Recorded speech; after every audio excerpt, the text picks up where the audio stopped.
church on Sunday morning. Grandma's hands played the tambourine so well.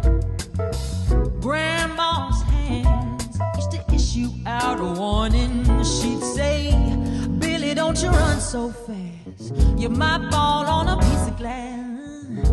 Might be snakes there in that grave. You know that grandma's hands soothe the local unwed mother. Grandma's hands used to ache sometimes and swell. Grandma's hands used to lift her face and tell her, she'd say, baby, grandma understands that you really love that man. Put yourself in Jesus' hands.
Grandma's hands.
Blue skies smiling at me, nothing but blue sky do I see.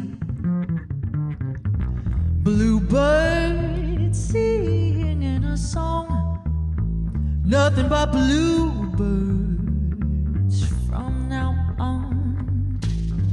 Never saw the sun shining so bright, I never saw things going so bad. Noticing the days hurrying by when you're in love. My, how they fly. Blue days, all of them gone. Nothing but blue sky from now on.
Josh Leslie.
Terence.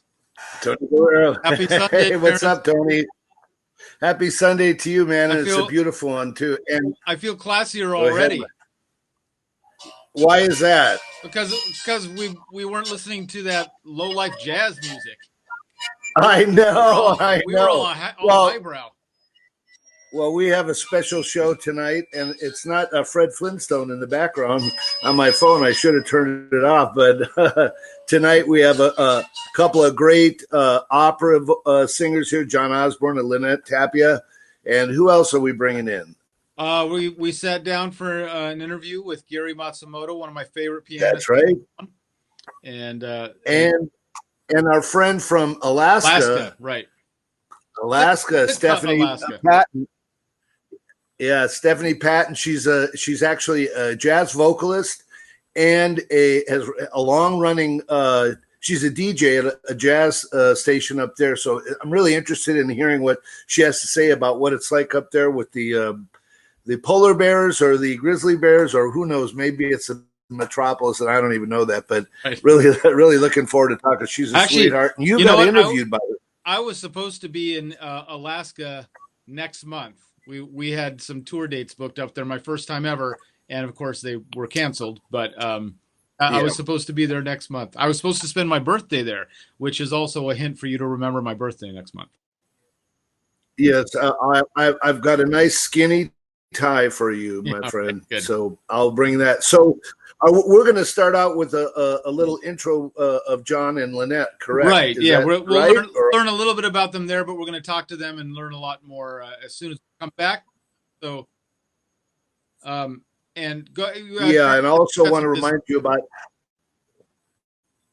Yeah, I have to do our announcements of what's coming up. This Thursday is going to be Bill Cantos with his group, featuring Alvin Chea from Take Six. And there may even be a guest surprise trumpeter / flugelhornist up there on the stage.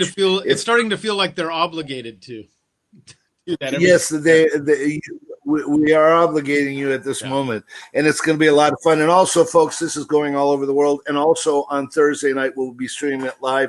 And if you want to help us out a little bit, you can go to steamersjax.com, and there's a little place there that you can put a little money in our tip jar. So let's get going here. Hopefully everything will be smooth, and we'll start with John Osborn and Lynette.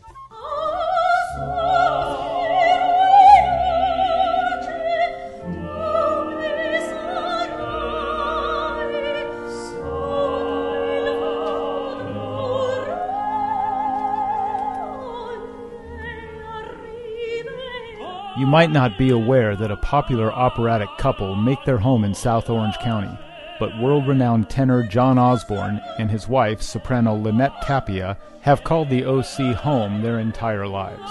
Although, before COVID, they never got to stay home for very long. John has gained international acclaim in the bel canto and French grand opera repertoire, performing constantly in the greatest opera houses in Europe and the U.S., winning numerous awards along the way.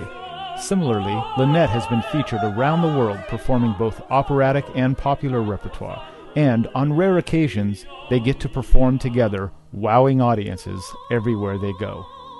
Tonight, they join us at Steamers Jazz to offer our musical audience a unique and world-class change of pace.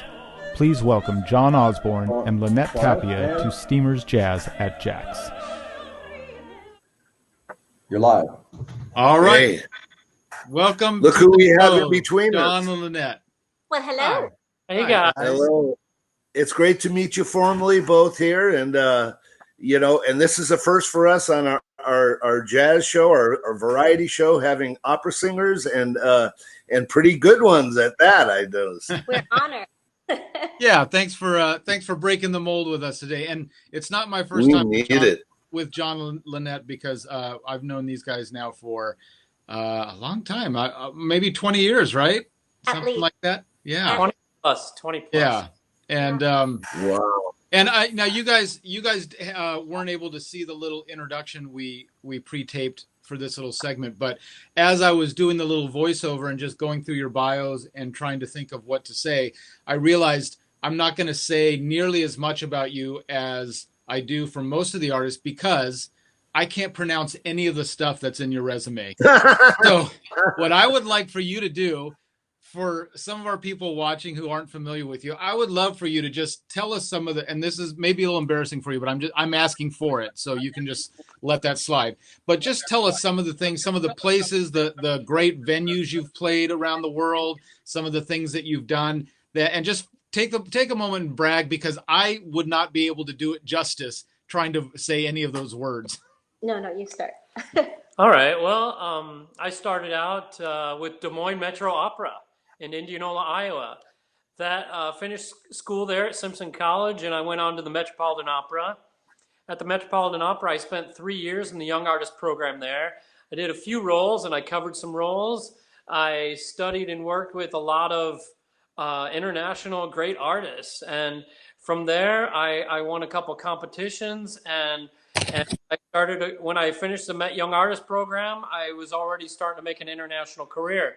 So my international career started in Cologne, Germany, singing an opera called Falstaff, about Sir John Falstaff and the Merry Wives of Windsor. It's a Shakespearean play, and that's put to music by Giuseppe Verdi, and that kind of launched it off. I've been singing Rossini all over the world, everywhere I've sung Rossini, and a lot of Mozart and Donizetti and Bellini, and started working into Verdi, and now I'm singing basically a bunch of French grand opera all over the world, and that's where I'm at right now. Places I've been, I mean, I've been to the Royal Opera in London, I've been to La Scala of Milano, I've been to Maggio Musicale Fiorentina, that's in Florence, Italy. I've been to La Fenice, the famous theater in Venice. That's Italy. I mean, I've sung all over Italy. In Germany, I've sung at the Berlin Staatsoper. I've sung in Frankfurt, Germany, at the Theater am Main. I've sung quite a bit in France, Paris, Geneva, Switzerland. I sang a lot in Zurich before. Now I'm singing more and more in Geneva, and that actually was my last job in March. I was singing Geneva. I was singing another French grand opera, and now I'm just kind of waiting for my cancellations to stop so I can hopefully head on to Barcelona at the end of the year. Lucky me, right? Well, and you haven't played Campus JAX yet, so it's not like your bucket list. No, that's right. You know, quite met yet. Well, if we were to list all the theaters we've been in, that would take up probably a lot of the show. But I think one that we've sung, places we've sung together, is the Alte Oper in Frankfurt, the Castle Braunfels, where you saw that was the video we just saw, right? Yeah. Yes. Germany. And then we've also sung in Teatro San Carlo in Naples. Pretty recently, we actually sang The Barber of Seville together in Seville, Spain. So wow. That was kind of like one of those bucket lists. Wow.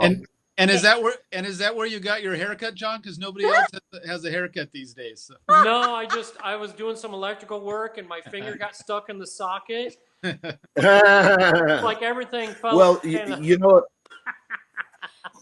Normally, John has. Well, you know, if you don't mind, I literally I'll off like a couple days ago. Yeah. Well, go ahead, Terence. You have to understand that in our field, he's always on stage and always with a wig.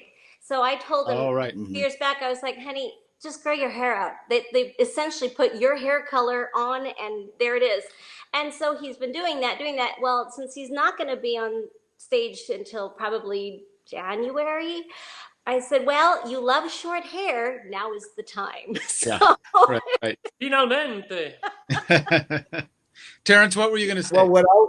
Well, I was going to ask a question, maybe like to our uninitiated opera fans out there, or, you know, but jazz being a learned thing for many people, just to acquire the taste of that. So is opera for a lot of people, and some may just never even venture into that way. I was fortunate myself as a child. I listened to classical music, and the opera that I was into was like Verdi and Wagner and Mozart and Tchaikovsky and stuff like that. And I remember when my father was aging, we took him to see the Three Tenors at Dodger Stadium in the early 90s. Nice. Yeah, that was an incredible concert. Yeah.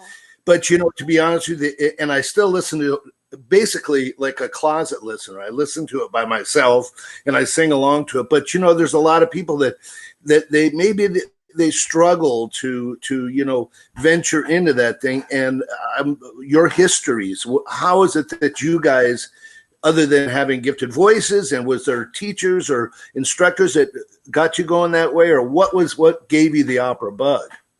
Okay. Well, funny enough, my father found a voice teacher for me when I was 14 in the Yellow. You remember what a Yellow Page is? Right. I had not really heard opera, but my dad's like, "Oh, she's got a good voice." And my teacher happened to be a phenomenal opera singer, and that's what I was learning. And I just got the bug from that. And then I saw a lot of PBS specials that really got me, because I was a gymnast previous, and I was a junior Olympian, and I thought, well, this is just like gymnastics with the voice. So I really was caught on by that, and my muscle structure was all really ready to go. So I had what it took to really grasp it pretty quickly. And I played the piano like every other kid. Was never a pianist, but I could read music, no problem. So that was kind of quickly how I got my start. She says like every other kid. Well, this guy didn't learn piano. I really struggled with piano in music school, and so that was something I wish I had learned. I learned trumpet, oddly enough, Tony. Oh my God! and you were smart enough to get out. Well, you know what happened? What happened is, after singing in college for 3 years, I picked it up after not playing it for like a year. And just all the musculature, everything just kind of relaxed. So I no longer had the tight embouchure and the hard palate, soft palate, whatever, was completely relaxed. I picked it up and I couldn't even make a sustained tone. Well, that's like anything you'd ever want to listen to. That's so me after like. That's me after like. I was just gonna say, that's Tony right now. Yeah. So anyway. So actually, I knew nothing about opera. I had a girlfriend of mine that's told me I should go into opera. I was like, I don't know anything about opera. She's like, yeah, but your voice is big. You got great high notes. You should go into opera. I was like, okay. So I saw The Barber of Seville, another Barber of Seville story. It was the first opera I ever saw, and it was on Iowa Public Television. So it was on PBS, and it was broadcast from Poet Theater, Simpson College, Indianola, where the Des Moines Metro Opera performed. So I actually ended up going to school and performing on the same stage that they performed, and just grew up in and just really quickly in 4 years learned professional level performance.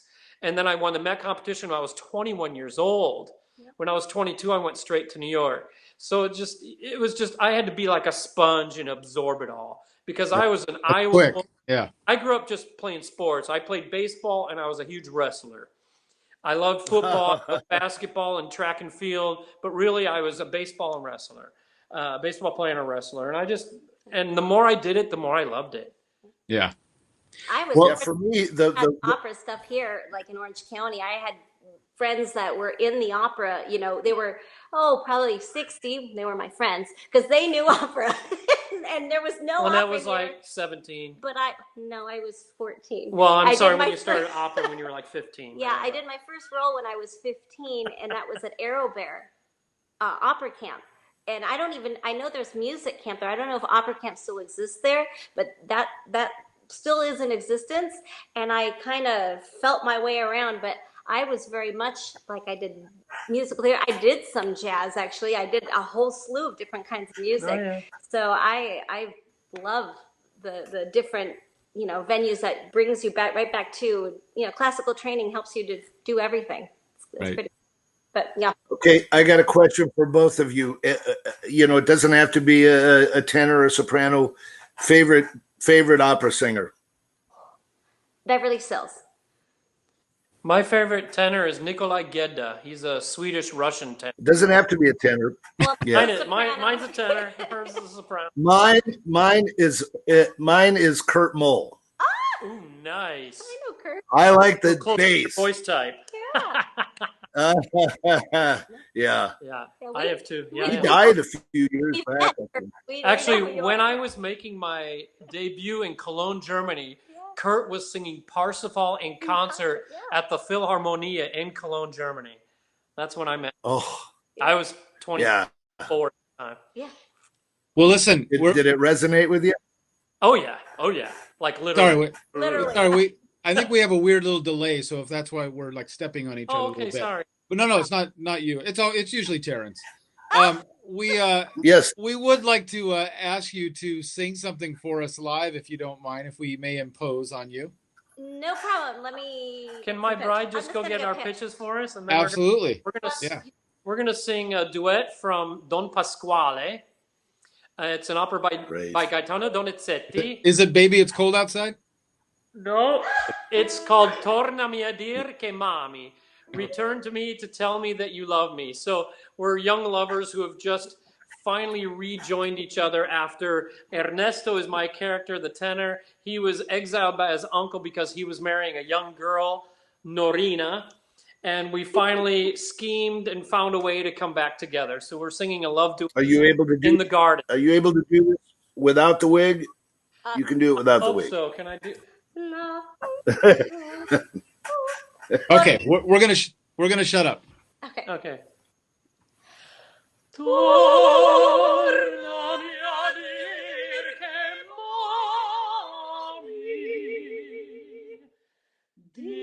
Dimmi che mio tu sei, quando tu ben mi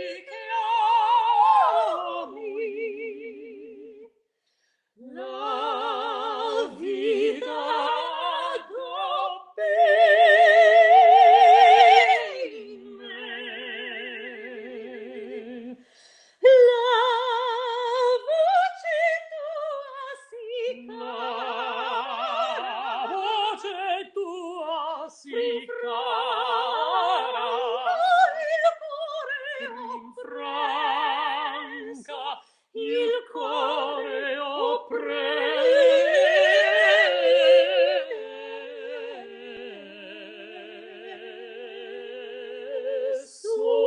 oppresso.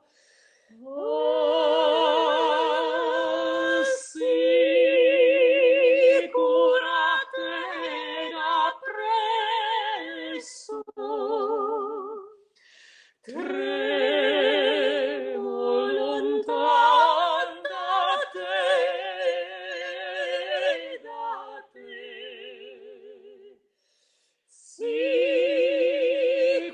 sicurate da presso.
That was so great. Fabulous. And listen, I'm not my really God. like an opera historian, but I'm going to venture to say that that's probably the first time that's ever been performed in a Hawaiian shirt.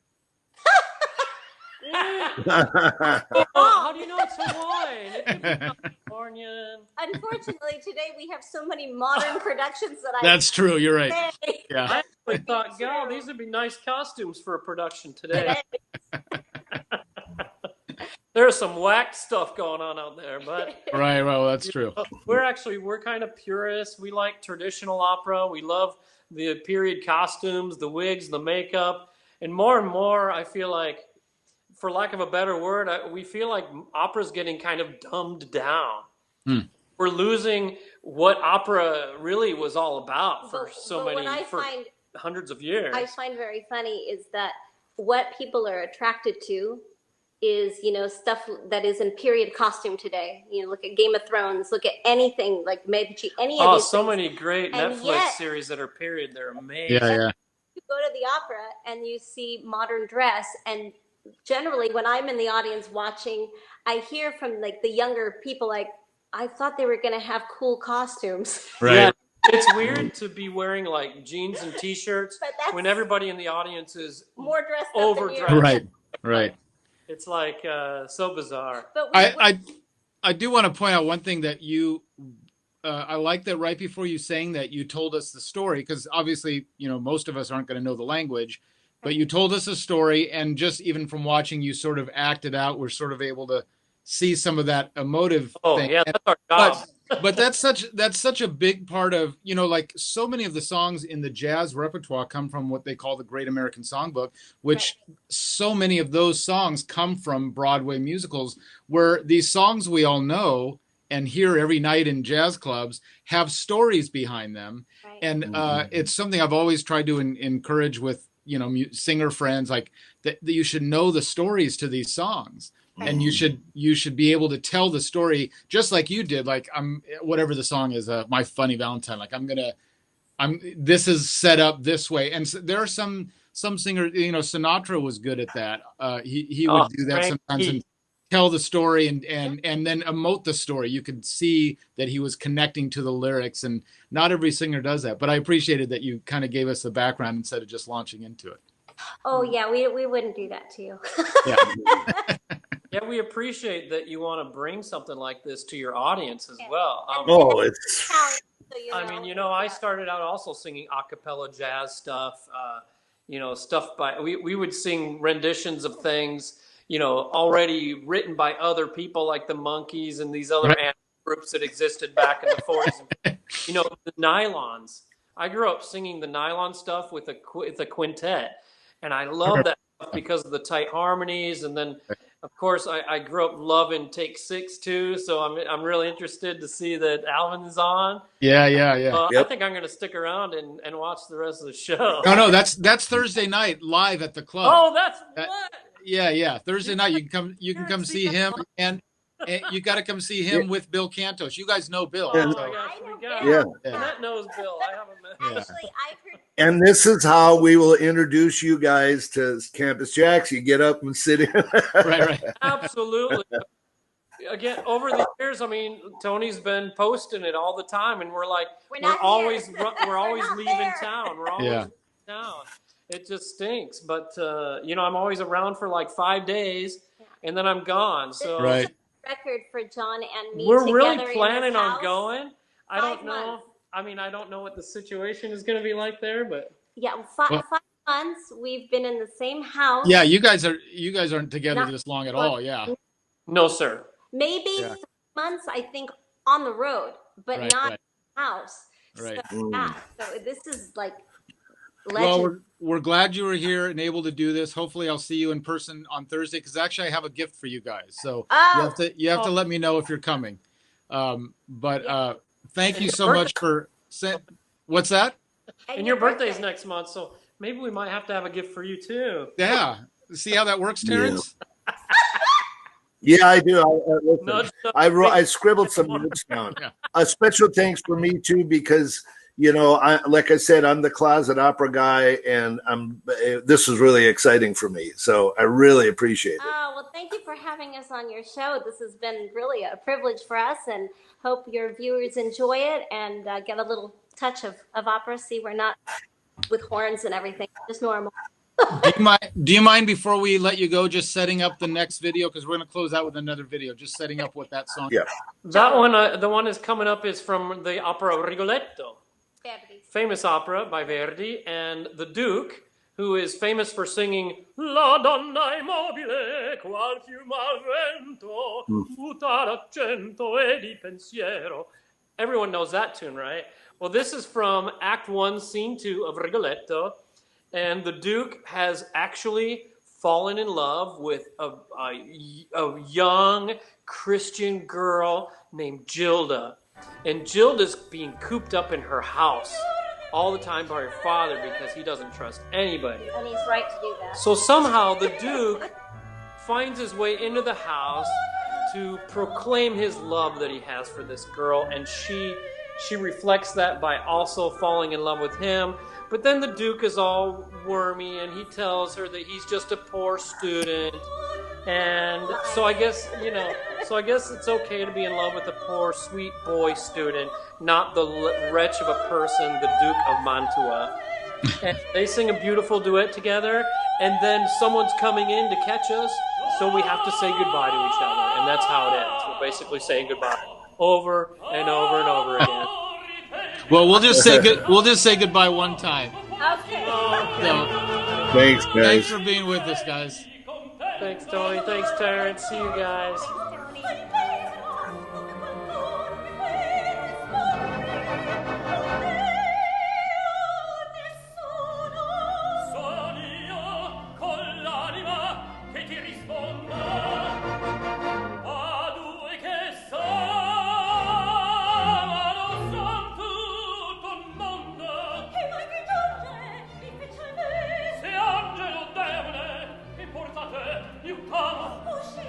Uscire, adesso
Hey, Tony, that was incredible, huh? Wow. Yeah.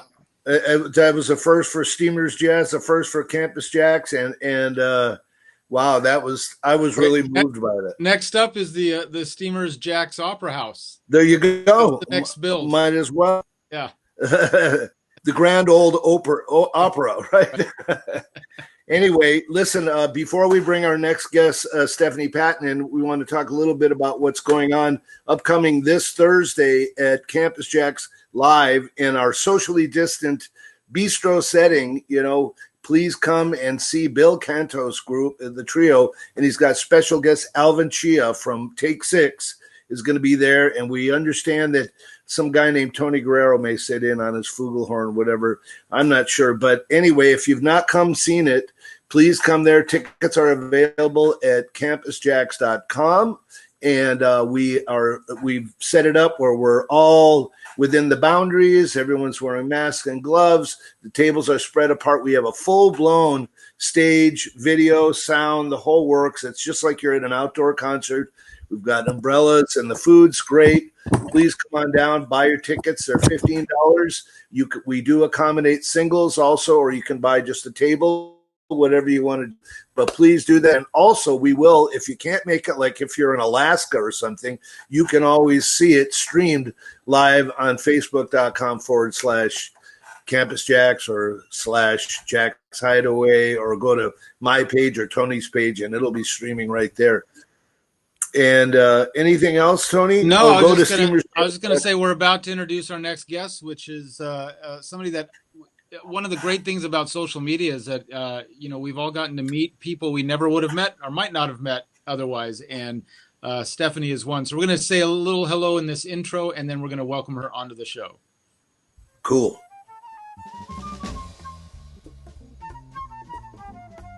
Right now or after?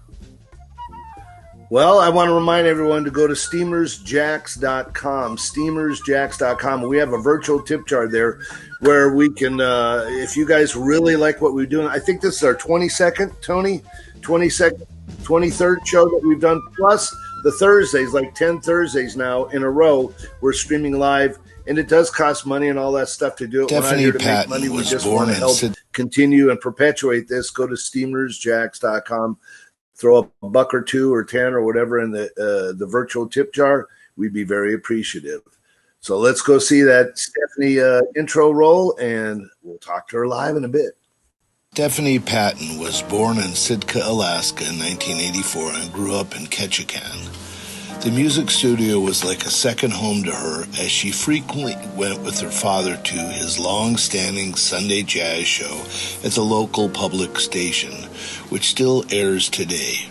Her voice is a reflection of the raw, rugged landscapes and pure, pristine air of southern Southeast Alaska. Stephanie's vocal talent was first revealed by Ketchikan's First City Players Jazz Cabaret workshops, which involved musicians from New York City coming to the small island of Ketchikan to teach vocal instrumental jazz workshops to community members.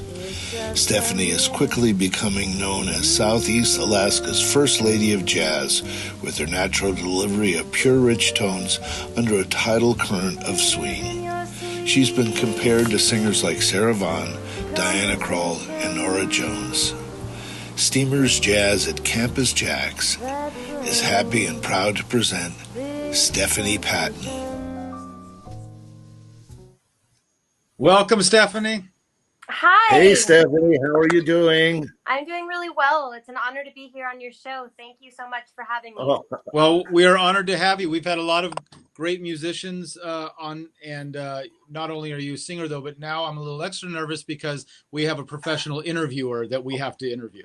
So that could be problematic for us. Yeah, I'm usually the one doing the interviews, so right. Yeah. I'm a little nervous. Oh, don't worry about it. But don't, Tony. I think you and I make our own mistakes on our own, anyways. Right. We don't need anyone making us look bad. Anyway, it's a pleasure to meet you too. And as Tony was saying in the intro before, is that you with the social media, you kind of get to know people, and I've been aware of what you're doing on the show there, and somehow I don't remember what it was. Somehow we hooked up and we were able to do it, and people that I knew you and that, and I think it's a great thing. So why don't you tell us a little bit how you got involved in all of this stuff? You're up in Alaska, Yeah, where is Sitka? Let me ask that. Where is it on the map so people can picture that? Sitka is on the panhandle, they call it. So if you hold up your hand like this, Sitka is like right here. Got it. So you got like the mainland here, but Sitka is about right there. So okay. Yeah, people don't usually think of jazz when they think of Alaska. So this is really exciting that I'm able to bring world-class jazz to a couple of different Southeast cities. My show is called After Hours. It's an interview jazz show where I interview a different jazz musician every week, and it's a syndicated show, so it's not only in Sitka, but it's also in Ketchikan, and it's also in a little town called Wrangell, and I'm hoping with time it will expand. But it's just a wonderful a gift to be able to share these world-class musicians to people, to the communities in Alaska. Not only showcasing the music, but really bringing the artists on a personal level to the communities, because we have a conversation. So we have a conversation, and then I'll play a song, then we'll talk about it. I'll play another song. Each interview is about an hour, and it's just so fun. I love it. I grew up in the studio. My father was a jazz DJ, and so in Alaska? In Ketchikan, Alaska, yes. Okay. And so he was the one that really kind of got me into jazz, and really the radio studio was kind of like a second home to me. So let me ask this, because I've noticed, growing up as close as I am to LA, I'm very spoiled by the fact that there are, this place is flooded with great musicians and, singers and everything, and I'm sure it's the same for people like in New York and Chicago. So my impression before I started touring years ago, I think my impression was the more remote you are, the less you're going to find. But as I've traveled as a touring musician, I pull into cities and I'm amazed. There's amazing talent everywhere. So it was just my own naive, sense of, importance being from the LA area, I guess. But tell me a little bit about what the jazz scene is like there. In terms of like clubs or musicians and. Yeah, well, in Sitka, it's been kind of hard this summer because of the COVID-19 virus. Right. So I haven't really been able to play that much. There aren't any clubs in Sitka, but there are various restaurants that like to have background jazz. And so in a normal, summer, I would be singing with different groups at the different restaurants. And in Ketchikan, Alaska, which is a little bit further north or south than Sitka, there is a jazz club actually called Creek Street Cabaret. And so that's amazing. That was opened up a few years ago, and they have all kinds of different local acts, and not just music, but they have poetry readings there and poetry slams and that sort of thing. And so, yeah, I mean, you don't really think of jazz when you think of Alaska, but it's going on. It's just in more restaurant sort of. Yeah.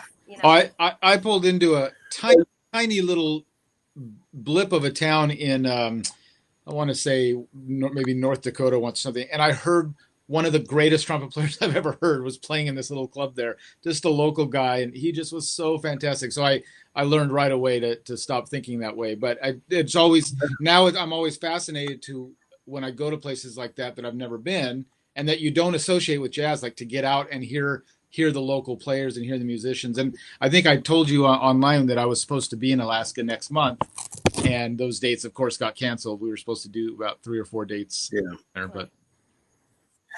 So your father ran or did this jazz thing at the station. Were you raised on jazz music, or is it something that was a secondary thing, or you learned to appreciate? What got you from whatever you're pretty young from listening to whatever popular music was back then, or was it you always gravitated towards the jazz? It really was the music that I was surrounded by, like he had the jazz show. And so I went with him into the studio and I heard him introduce the songs. I heard him talk about the music, and, I saw his passion for it, and I wanted to be a part of that. And, and then as I got older, I started, listening more intently to the music. And in Ketchikan, Alaska, which is where I grew up, I was born in Sitka. So I'm in Sitka right now, but I grew up in Ketchikan. And every January in Ketchikan, they have what's called the Jazz Cabaret Festival, where they bring like 3 or 4 New York jazz musicians to Ketchikan. They teach like a 2-week workshop. And so I've been doing that. I've been my parents got me involved in that in middle school, and I've been doing that ever since high school. And it was awesome. I mean, it gave us a chance to perform this music, to really learn what jazz is, improvisation. And then when I was a senior in high school, one of the guys that came to the cabaret, he was a guitar player, Paul Myers. I don't know if you know who that, a New York guitar player. He specializes in bossa nova, Brazilian jazz, but he asked me if I wanted to do an album with him. And so I ended up flying out to New Jersey, and I recorded my first debut album. Wow. And then it kind of just took off from there. I mean, it's always been kind of in the background. I've always had a day job, but it's always been something that I've really been passionate about. And now I get to share this jazz by doing this show. And, it's a great way. It's a great outlet for me, because in Sitka, it's not like LA. I mean, there's not like these clubs. And so I can still be close to the music by doing this show, and talking to these musicians, and, on a really personal level. It's fantastic, Well, you've had a lot of high-level interviews on there. I've seen and heard some of them, but yeah, I mean, how did you make the connections with all these people is what I wanted to find out is. I just take a risk, and I email them, and I say, I'm a jazz host in Alaska, and I tell them what we do. And, some of them reply and some of them don't, but why not shoot for the moon? I mean, it's a wonderful opportunity. And most people that I ask want to do it. I mean, they're excited to share their music. Oh, it's going to be played in Alaska. I mean, a lot of these artists have never even thought their music would be played up here, Right. And so I think they're I noticed I noticed you have an Arturo coming up. Yes, he's my next guest in conversation. Yep. Oh, and great. Here's tomorrow night out of the public radio station here in Sitka, which is KCAW, Raven Radio. And some of my past guests have been Karin Allison. Recently, I interviewed Veronica Swift with her mother, Stephanie. Oh, she's fantastic. I mean, she's only 25, and she's just like... She's scary. Oh, she's scary. I've had one of my favorite artists, Eliane Elia. She's a Brazilian pianist and singer. And I have a picture of her in my bathroom. Whoa. Too much information. I have all, Tony, I knew you were going to say that. I have, when I close Steamers, you know, I have all of this art and these photos that I had all over the place. And Tony got some of it, I think. And I had all these, I still have them all over the house here. So that just ended up in the bathroom, that with somebody else. I'm just going to ask if you've got a picture of me up anywhere, just please take it down. Yeah, no, I do, Tony. I do.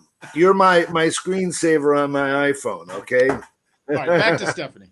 And I model my show. I don't know if you know Marion McPartland. I'm sure you've heard of Marion McPartland's Piano Jazz. Pianos, and so, you know, my father that show used to come on every week after my father's show, Sunday Jazz. It used to come on, the Marion McPartland's Piano Jazz. And so I grew up with her, and I loved her style. I mean, it would just be like you were just talking to her across the table eating dinner. I mean, it was that personal, you know. And even the non-musician can be enlightened by it. It's not, you know, I try to, you know, create my show where it's like not just the musician's going to be interested in it, but anybody would be interested in it. You know, I try to keep it generic enough that anybody that loves music would be interested in it, you know. Are the archives on AfterHoursAlaska.com, or can people get all your things there, or just the current ones? Or yes, so all of the archived interviews are on AlaskaHours.com, and then you know the next guest that's coming. Yeah. And what about a place that someone could purchase your album, your CD? Yeah, so I have a CD that I created in 2017, and it's called A Breath of Spring, and you can get it on iTunes, Amazon, any of the major music sites like that. Now, let me ask this: Do you ever travel to sing? Like, have you ever been down here to sing? Or I have. I've actually sang down in Santa Monica at the Jazz Bakery a couple of years ago. Yes, and that was fantastic. I was part of the 60th anniversary of Bossa Nova. Very nice. Yes. Oh, very cool. Oh, it was fantastic. Yeah. Well, it sounds like we need to have a Bossa Nova night at Campus JAX and invite her down for that. Oh, that's wonderful. Oh, Portuguese is a wonderful language to sing in. It's so smooth and lyrical, and it's just a real nice sound. Now, Stephanie, like I said, I was supposed to be in Alaska, and I was supposed to spend my birthday there. And I, out of all the tour dates we had, that was what I was looking forward to the most, because I've never been, and I've always wanted to go. And now I can't go. Hopefully next year it'll be rescheduled. But would you just maybe tell us, for somebody like me who now is somehow missing a place I've never been, just tell me a little bit about Alaska and just what it's like where you live? It's so beautiful. It's really incomparable. I mean, the air is so clean and the water is so fresh and it's so green here. I mean, if you don't like the rain, you know, it's probably not the place for you because it rains a lot. We're part of the Tongass National Forest, which is the largest national forest in the United States. It's 7.2 million acres big. And it's just a gorgeous place. You know, Southeast Alaska is just all these little islands that you have to take the ferry to, or you take like a float plane to. And so like where I am right now in Sitka, it's about 8,000 people that live here. So everybody knows each other. You go to the store and there's Larry that you've known for 20 years. And so it makes every interaction really special and meaningful, you know, when you know people. And if you don't know them, you've at least heard of their name, you know. Right. And then up north in Alaska, it's more of a desert, like kind of a cold, dry desert, you know. It's wonderful. I mean, the northern lights in the winter time. I remember when I was up there a few years ago, I had a cabin with an outhouse, and you know, you'd go to the outhouse in the middle of the night and you'd see these beautiful dancing lights, red, orange, green, dancing across the sky. And if you love natural beauty, it's really, and if you're a composer, like I know both of you are, and you're songwriters, I mean, this is just a beautiful place for inspiration, you know? Yeah. It sounds great. I'm hoping those dates get rebooked. Oh, I'm sure would love to come. And we'd also, I might give up the Northern Lights for indoor plumbing as a see, Tony, I'm the photographer, so as a photographer, that's been a dream of mine always, is to get up there, you know. And I last year I was planning on taking that Alaskan cruise. I don't know where it goes up there. I don't like cruises per se, but you know, my son went to one up and he said it was beautiful. So, but you have to come down to LA or Orange County and get on that stage at Campus JAX, you know. I would love when all of this clears up. Yes, when it's all done and gone, we'll definitely make some plans for sure. All right. So before we say goodbye, I'm going to ask you to introduce the video, because we have a video that we're going to show of you. And if you can, so first of all, say thank you for being with us. Thank you so much for having me. And as a musician and jazz fan, thank you for what you do with your radio show, and for I know it's a lot of work and effort to even, you know, to make that happen. So we appreciate it as musicians and as fans. So, you know, honestly, wait a second. It's the love of it that's the energy behind it. It's really the love of it and the passion that's the energy. And before you give us about this outro video, I do have to. I just got word from our producer that we are now announcing the Steamers Jazz at JAX Alaskan Jazz Cruise. So that's next on the list. Okay, so Tony, you're going to be the entertainment director on that thing, and we'll just take that big ship over to wherever Sitka is, and we'll park it there. Well, let me know when you do that, because I would love to be able to meet you guys in person and play some music together. Absolutely, would love to. All right, tell us about the video. So tell us about the video. So this video, the background music. So the only place I could get this CD to play happened to be my Subaru, my 2001 Subaru Forester. And so it's a little rugged, but I thought, since I'm Alaskan and I'm up here in Alaska, I thought maybe I could get away with it. So it's a Corcovado, and I sing in Portuguese, and then I also sing it in English the second time around. So I hope you enjoy. Before we go on, I'm just going to tag onto that story and just say that there's an album out that I produced, and one of the vocal tunes was recorded in a car, because it was the only chance to get with the singer. I brought my laptop. We sat in a car recording the vocal. I won't tell anybody which one it is, because I don't want anybody to say, oh yeah, I can hear that. But so far, nobody's heard it. So hey, you got to make it happen. You got to make it happen in a car or on the stage. Right. Thank you, Stephanie. What a pleasure, Steph. Thank what you a pleasure. So much. It's great. This was fun to talk to you. Okay. Talk to you soon. Hello, I'm Stephanie Patton, and I'm in Southeast Alaska, Sitka, Alaska. It's rugged up here, and I'm going to sing an Antonio Carlos Jobim song called Corcovado, Quiet Nights of Quiet Stars. So I hope you enjoy.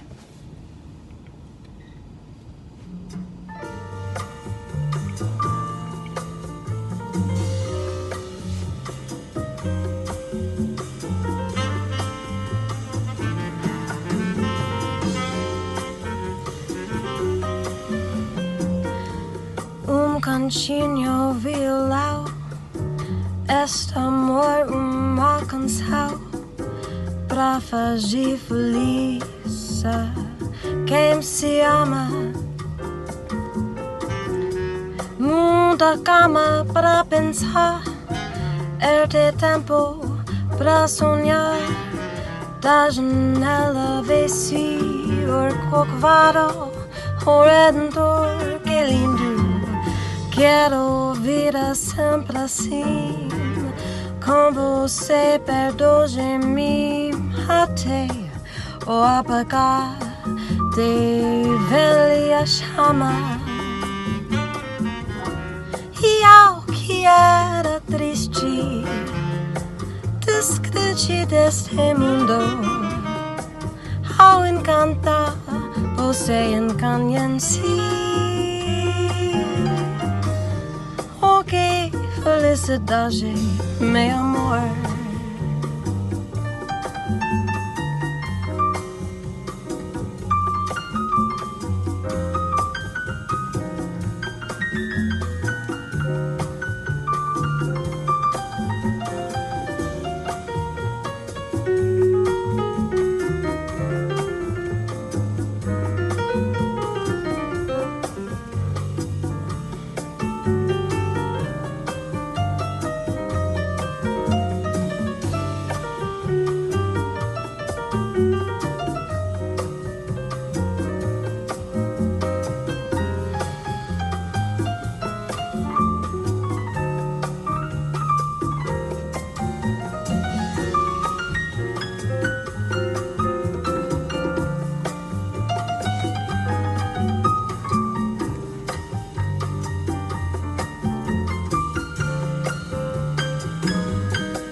quiet nights, quiet stars, quiet chords from my guitar, floating on the silence that surrounds us.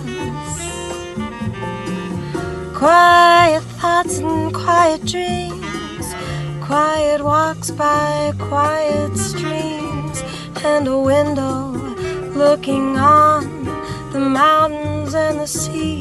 How lovely, this is where I wanna be, here with you so close to me, until the final flicker of life's ember.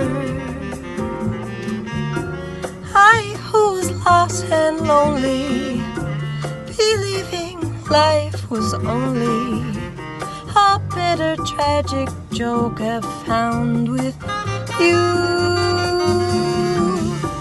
The meaning of existence, oh my love.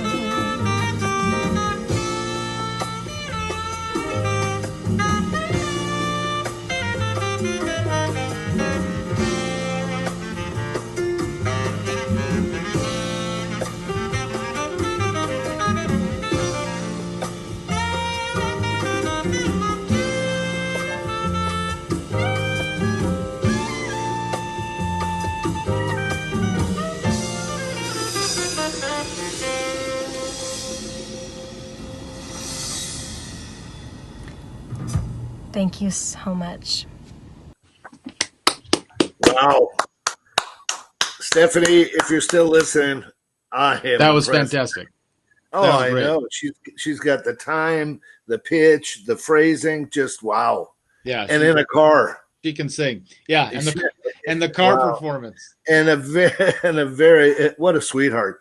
Well, this has been an interesting show so far, and we have more to come. You know, I want to let you know that upcoming next week, next Sunday night, we're going to have Will Brom, or Tony's going to talk a little bit about that. But our second time, first of all, we had Arturo Sandoval twice. Now the rerun, or the what do you call it? The encore performance. Second time guest of Champion Fulton from New York, one of the greatest jazz pianists and vocalists. I'm in love with her.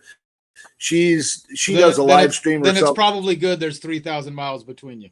Yes, that's right. And she's got a boyfriend that's a great guy, great sax player. I don't know if you know Nick Hempton, her boyfriend. He's a great player. I don't know him, though. Yeah. But that doesn't matter. I still love her to death. She's fantastic. She'll be here next Sunday. And I want to let you know a couple things going on this Thursday night. Thursday night, we're going to have Bill Cantos live at Campus JAX, with special guest Alvin Chia and special guest roadie Tony Guerrero will be there. His trio are no slouches either. Kevin Axt on bass, who's one of the great ones in LA, and played with the Fat Band and a bunch of other people, and of course John Ferraro on drums. I had no idea John was with it. Oh, great. And they'll be there, and tickets are available at campusjax.com. They're $15. We do take singles and all that. We're set up for this perfect socially distant bistro in a beautiful setting with a professional sound stage lighting, umbrellas, everyone wearing masks and gloves, and it's really cool. And you're in Newport Beach with the sun setting, and it's a fantastic thing. Please go to that. And so campusjax.com to buy tickets for that.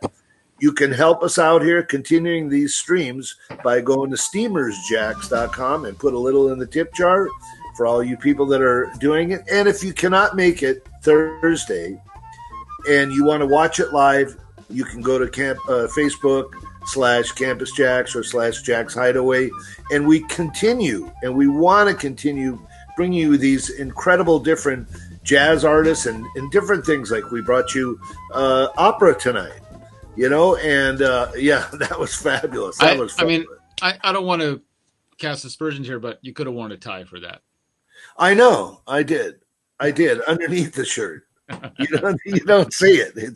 It was underneath the shirt. Well, I saw the Hawaiian shirt. You're heading off to Chippendales afterwards? Yes. Anyway, Is there anything else that upcoming, Tony? Let us know a little bit upcoming with Gary Matsumoto.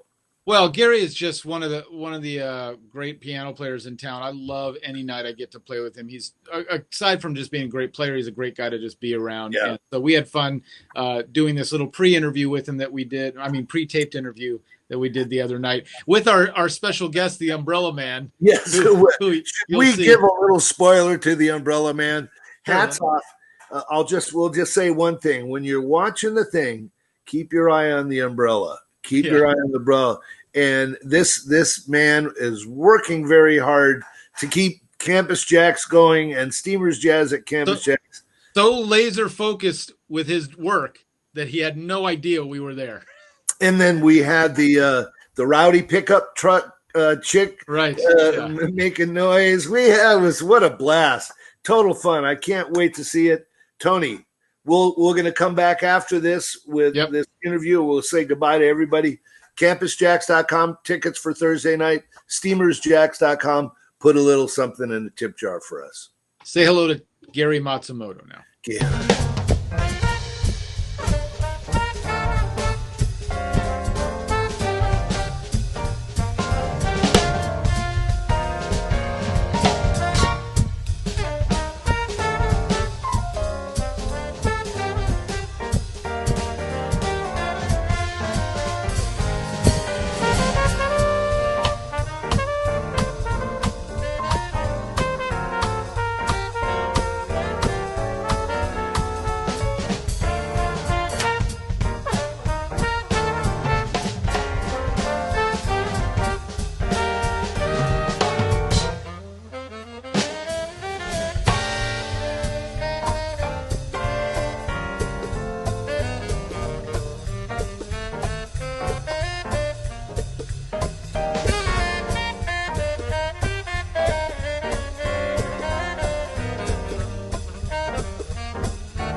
That's Mark Vischer on the tenor saxophone.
Tony Guerrero on the flugelhorn.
Gary Matsumoto at the piano.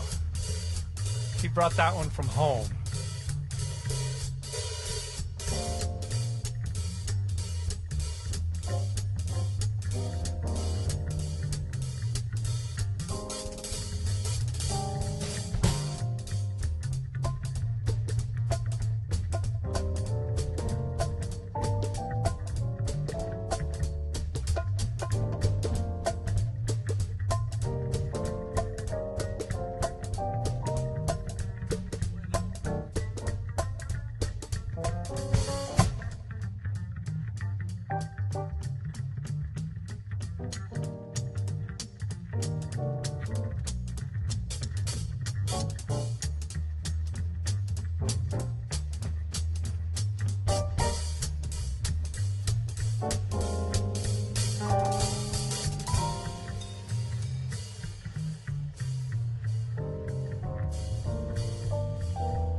On the bass, he's the lowest, David Miller.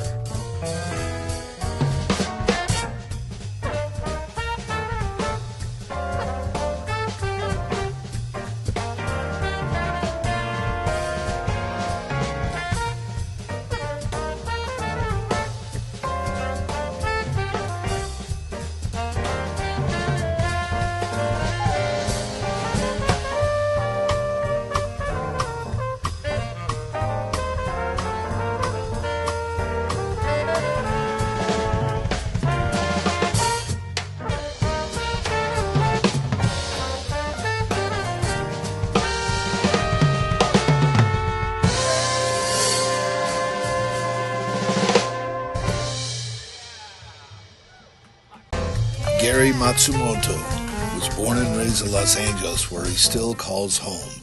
And while he can still be seen playing regularly in the greater LA area, he also performs throughout the year in venues across the U.S. as well as internationally. Matsumoto got his master's degrees in the California Institute of the Arts, where he studied with David Roystein. While in school, he played with great musicians like Charlie Haydn, Dark Olds, Larry Coons, Leo Smith, and James Newton. Matsumoto has been a regular on the LA jazz scene for well over a decade, playing and recording with George Benson, Henry Franklin, Bruce Forman, Sarah Gazarek, Jane Monheit, Clayton Cameron, Ricky Woodard, Jeff Clayton, Herman Riley, and Phil Ranelin.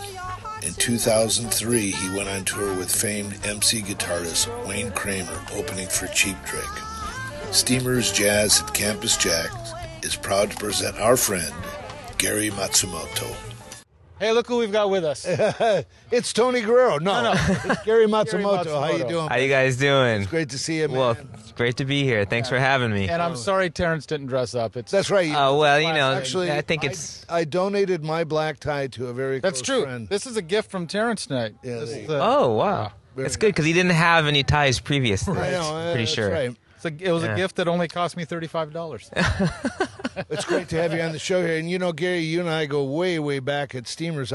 Probably 20 years or so, you know. Yeah, it's probably. You weren't shaving at that point. No, you remember, yeah. Yeah. Yeah. Oh my gosh. I actually only met Gary a handful of years ago, maybe 4 or 5 years ago. Yeah, maybe. Yeah. We were on a gig that Evan Stone booked. Right. And actually, I bet it's still there. So when I meet somebody, shout out for Evan Stone. When I meet a musician, what's going on, Evan? I very often, I'll write down their name, and because I think, you always use the guys you know and are used to. So I always think, by the time that I would end up calling him for something, and because I've gone through my regular guys, right. Then I have to think, who's that guy I saw? So I always have to put little notes about them. All right, so I'm going to read what I wrote in my phone book when I first met you, just so I would remember who you were months later when I got to call you for a gig. It said, I wrote piano, Gary Matsumoto, piano, great straight ahead jazz player, and stridey stuff, which I guess maybe you were doing some stride piano. That's surprising, actually. Swings hard, some Gene Harrison there. You listen to Gene Harrison? I do listen to a lot of Gene Harrison. He's my guy. Wow, that's high praise. Thank you. I've known you a few years now. We've got to do quite a few gigs together in the last couple of years. but I don't know much about you because usually we get to gigs, we set up, we play, we hang out a little bit on the breaks, but I don't like to talk to my musicians. Yeah, less these days too. yeah, that's true. Yeah. So where do you come from? You from LA or from this area? Well, I was born in Long Beach, grew up in Cerritos, and I haven't been far actually. I've never lived more than 30 miles away from there. Okay. So. So where does the piano come from? Is it in your family or? Yeah, it's just one of those Asian mom things that everyone has to do it. My brother did it. I had an Asian mom. Yeah. They're pretty good. They cook well too. Yeah, okay. Yeah. So my brother played. He's 5 years older. And my sister played. She's 5 years younger. And so, but I was the only one that took it further than college. Right, yeah. So. Yeah. Wow. And what was the we talked about Gene Harris, who really is one of my all-time favorites. If I could play like one guy, it would probably be Gene Harris. Gene Harris is a big influence. Oscar Peterson, Wynton Kelly, those kind of guys were a heavy influence. Probably later in my development. Right. Earlier, I was like, really into Chick Corea and Herbie Hancock and as you do. But so you had never really played with Tony at Steamers, though, had you? No, I had never played with Tony at Steamers. Yeah, because I would see you with different vocalists all the time. Right. Maybe even with Sarah Gazarek once. Were you ever? I played not at Steamers. I played with her before, like on a show that had her featured. So I was never like in her band or anything like that, but. I never played with her at Steamers.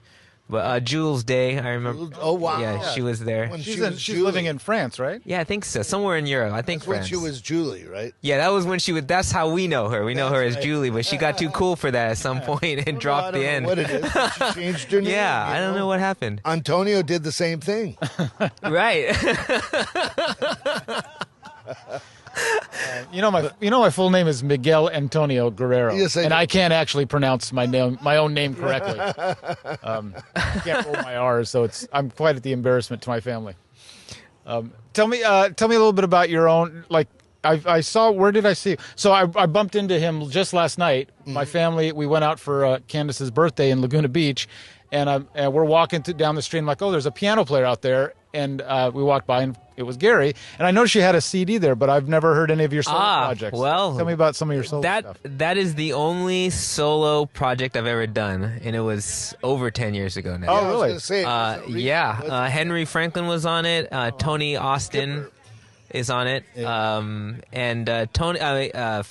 Henry Franklin, he's always been a mentor to me. So he helped me out a lot in to produce it and and he's still do going a lot of strong. things. He's still going very strong. Yeah. That was my first and only attempt at a solo career. And then there's just too many calls coming, especially from singers, is where I started making my living on a daily basis, and it just got to be where, maybe I'll do it next year, and it just never happened after that. Yeah. Well, it's not too late. Yeah, well. You're a young man, Gary. And what Thank is you. going on? I mean, other than with all this COVID and the quarantine, have you had many gigs? It's been very sporadic at best. Yeah. This week, I had 2 gigs, one last night and one tonight. And that's the only time you can have. It's like the 90s all over. Yes, it's rough because there aren't any venues open right now, really, except for Campus JAX, because they were outdoor. But it's pretty nice, huh? Yeah, it's we feel extremely blessed. And it's kind of been a great thing. Hooking up with these guys here and with Tony and all, doing the Steamers thing, bringing it over. Yeah, I did an interview today with for a podcast, and one of the last things they said was, "Well, hope you get out to play live again." I said, "Actually, I'm real fortunate. I've connected with this place that's doing. They've been ahead of the curve, and it's just been great." I mean, so, no one else really even thought of it as early as they did because they were thinking, they're going to open back up in another month, maybe 2 months, and then 4 months later, it's still closed, and they're the only ones really open. So. Yeah. Well, I'd like to take the credit for that, and so would Tony. But, and so we will. But actually, Tim Ellis, the the guy behind this is the one that had the momentum to say, hey, let's keep this vision going. Yeah. Because we just started to really develop the Steamers Jazz here. Right. And it was going twice a week. It started out at once a month and twice a week, and we were filling the house, and all of a sudden, boom. No house to fill. Yeah. No house to fill. Yeah. So it's been, I mean, Jack has been keeping the restaurant going, and, they're feeding the homeless. They're doing all sorts of great stuff here. And, of course, having the music outside. So, yeah, we're all very fortunate. Very lucky to have it here, yeah. And which really translates then to you being lucky to know us. Right. Yes. Well, I was gonna transition into that if you hadn't already, but that was you beat me to it. I could have took the thing about the comments about me and his phone, and I knew that thing about us helping you. You're right. No. Well, we came into this little spot with a clip from that featured you, and we're going to end with a spot from just this past Thursday. Well, I'm saying this past Thursday. If you can't tell, we just did this tonight. It is. I wear this every day. This is a pre-tape. We're in a studio environment based on all the... But just minutes ago, you were on stage with Crystal Lewis. Right. And you played a tune. You actually played on Crystal's album that I got to produce. Right. And you and Crystal hadn't met before. Yeah, no worries. We're But was that before the party or after? Right. It's like an MTV show. Yeah, it is. It's a reality show. So, anyways, you hadn't met Crystal, but I got you on that project. Yeah. We were all in Capitol Records doing this great, fun album. And great arranging, by the way. Thank too. you very much. Very nice. Thank you. That's what I was getting at. Yeah. And all roads lead back to you. I'm trying not to make it obvious. And what our parting words would be: quiet on the set. Right. So, anyways, this is a tune that featured you on the album, and this is a song that she and I co-wrote called "Mine for a Minute." But thank you for sitting down with us. Thank you. Distance shakes. Thank you very much. Shakes. Yeah. Hopefully, what a pleasure. We'll have to bring you back. Thank you so much for having me. Anytime. Yeah.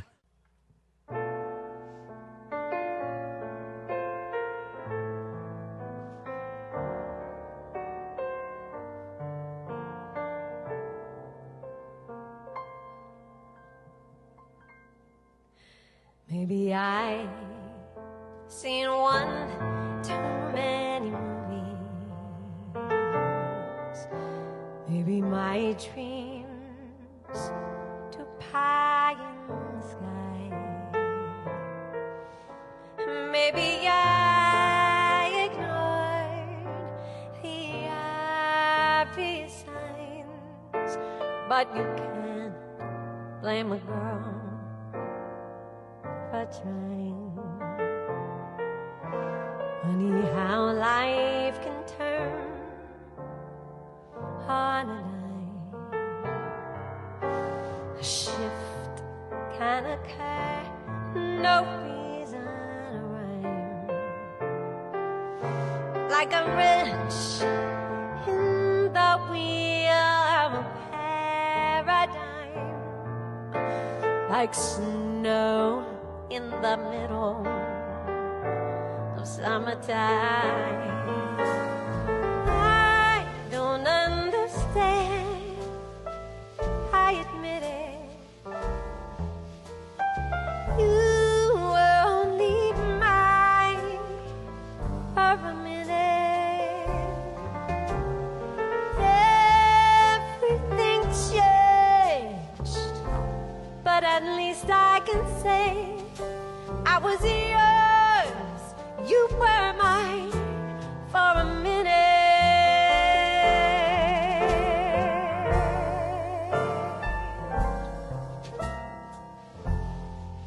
You know my heart was set on forever.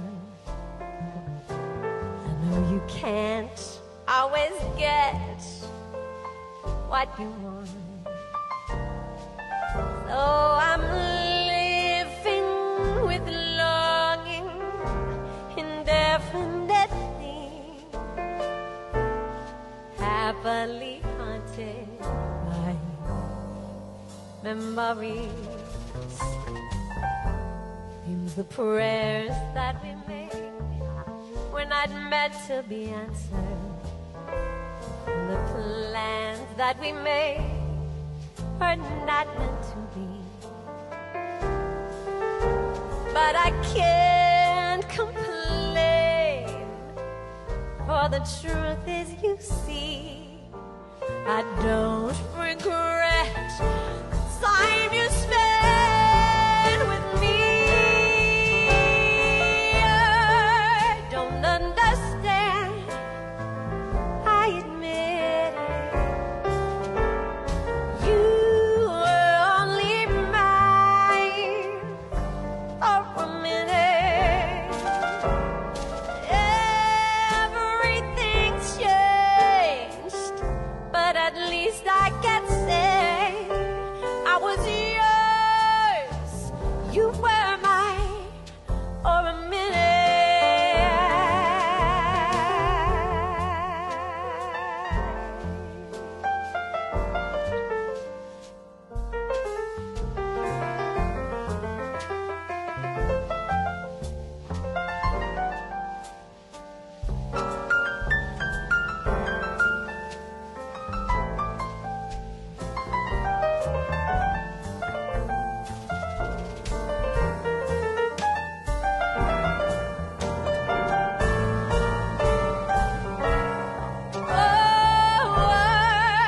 Don't understand, I admit it.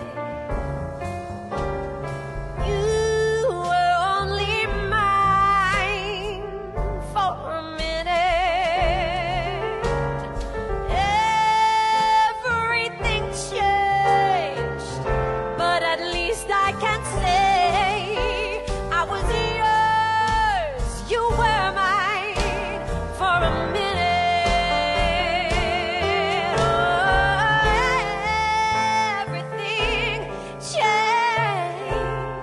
I'm so glad I can say I was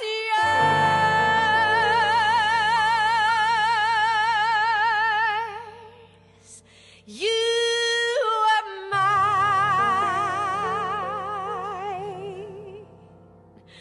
for a minute.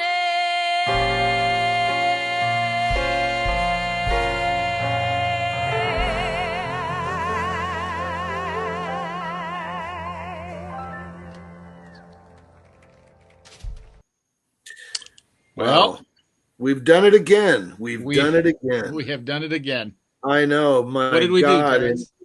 Well, I can tell you what we did. We introduced Campus JAX fans to some opera. I got a little excited on the set there because I'm a closet opera lover, and then that spectacular performance in their living room. Yeah. Got to know a little bit about that. Go ahead. Well, I was going to say, I'm when I used to host the KSBR birthday bash, which was a jazz thing, we would open with, because it was on Memorial Day, we would open with the national anthem, and usually I'd play it on a horn, or we'd have one of the jazz guys come out and do a performance of it. But one year I decided to bring her, and she does this stunning orchestral arrangement, to tracks, but this gorgeous arrangement, which includes a verse that nobody else sings, and she just blew the, I don't know, it's an outdoor venue, blew the sky off the venue, and it was the performance everybody talked about years later, and still talk about her national anthem performance. So. Yeah, that was great. And then of course Stephanie, all the way up in Alaska, and like we talked about, we both met her essentially through the internet here, and I knew about it, and I followed what was going on with her, and then to be so, not only talk to her about her jazz station and all that stuff, but then the intimacy of her singing in the car, something so. I'll have to say this, like in my mind, she's been, a jazz DJ. That's how I know her. She's a jazz singer now for me. Yeah, that's first. That's first, and then she also has a jazz show. There you go. Yeah, she. And can then sing. of course Gary. Gary's kind of the guy that flies under the radar always. He's just this incredible pianist, and like he was saying in the interview, how he's playing with the girls all the time, or the singers, and he just doesn't. It took him a while to get his solo project out, and it was great to feature him too. So once again, I want to thank all the people that helped us out here. I want to thank QSC, Mark Wood Productions, John from QSC, Golden, John Wynn, Tim Ellis in the background, of course, Janvier, of course, Jack Jasper at Campus JAX, you, Tony. We can and let's add the staff at Campus JAX, because I just noticed that the other night, as they're keeping those Thursday nights going, they're like from the kitchen out to the distance in that parking lot.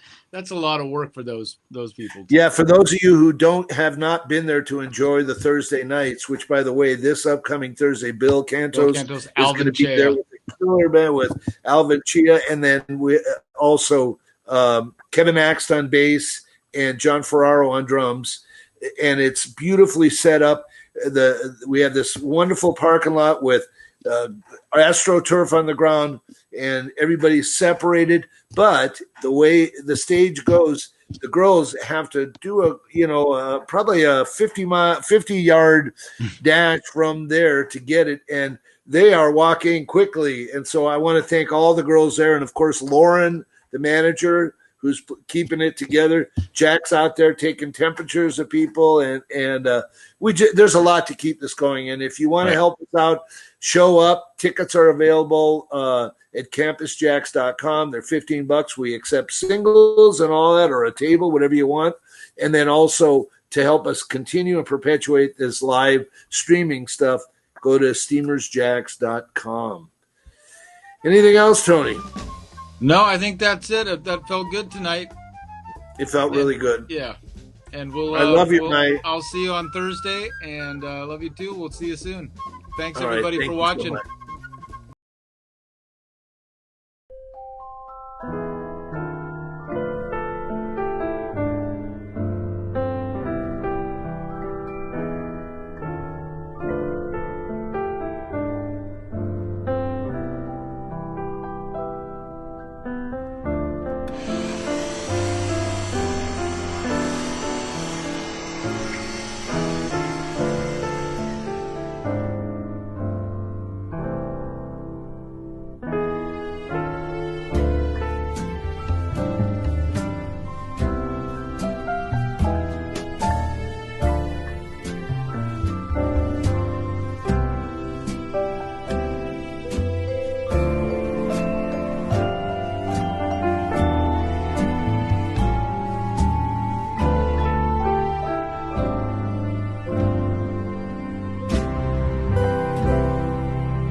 So